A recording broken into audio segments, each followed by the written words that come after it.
Bonjour et bienvenue dans mon autre bibliothèque, le lieu où j'entrepose mes meilleures lectures. Sans plus attendre, générique.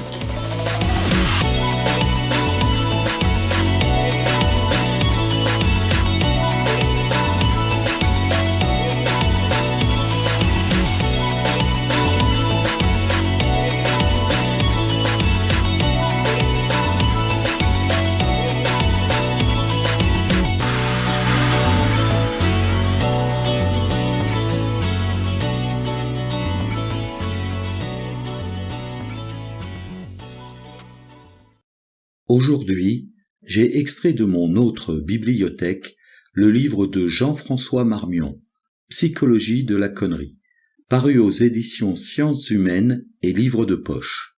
Que renferme ce livre ? Ah, les cons. On les connaît, on les croise, on les subit. Ils pullulent, ces charmantes créatures qui illuminent nos journées. Mais un monde sans cons est-il possible ? Voilà la question que Jean-François Marmion a posée à 32 éminents spécialistes des sciences humaines. Le tour d'horizon est vertigineux et la connerie y est décortiquée sous toutes ses coutures. On mesure alors pleinement la profondeur de la citation de Pierre Desproges quand il disait « Il y a plusieurs façons d'être con, mais le con choisit toujours la pire ».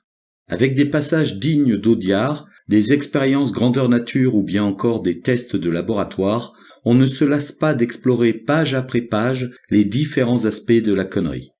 Tantôt on y reconnaît le voisin, l'homme politique, le collègue, voire la belle-mère, puis, soudain, horreur, on finit par s'y reconnaître soi-même, même si le propre du con, c'est de ne jamais s'autoriser à s'inclure dans cette catégorie.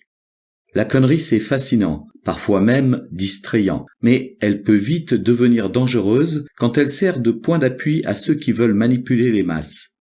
J'ai aimé les démonstrations claires, les cas pratiques exposés, ainsi que la variété des analyses.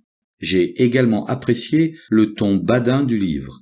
Concernant les éventuelles réserves, je citerai quelques articles superflus en fin de volume, mais rien de bien méchant. Voilà, vous avez une idée générale sur ce livre que je considère comme une petite pépite de lecture. Il ne me reste plus qu'à replacer l'ouvrage sur son étagère, dans mon autre bibliothèque, et à vous souhaiter un agréable moment aux côtés de Jean-François Marmion.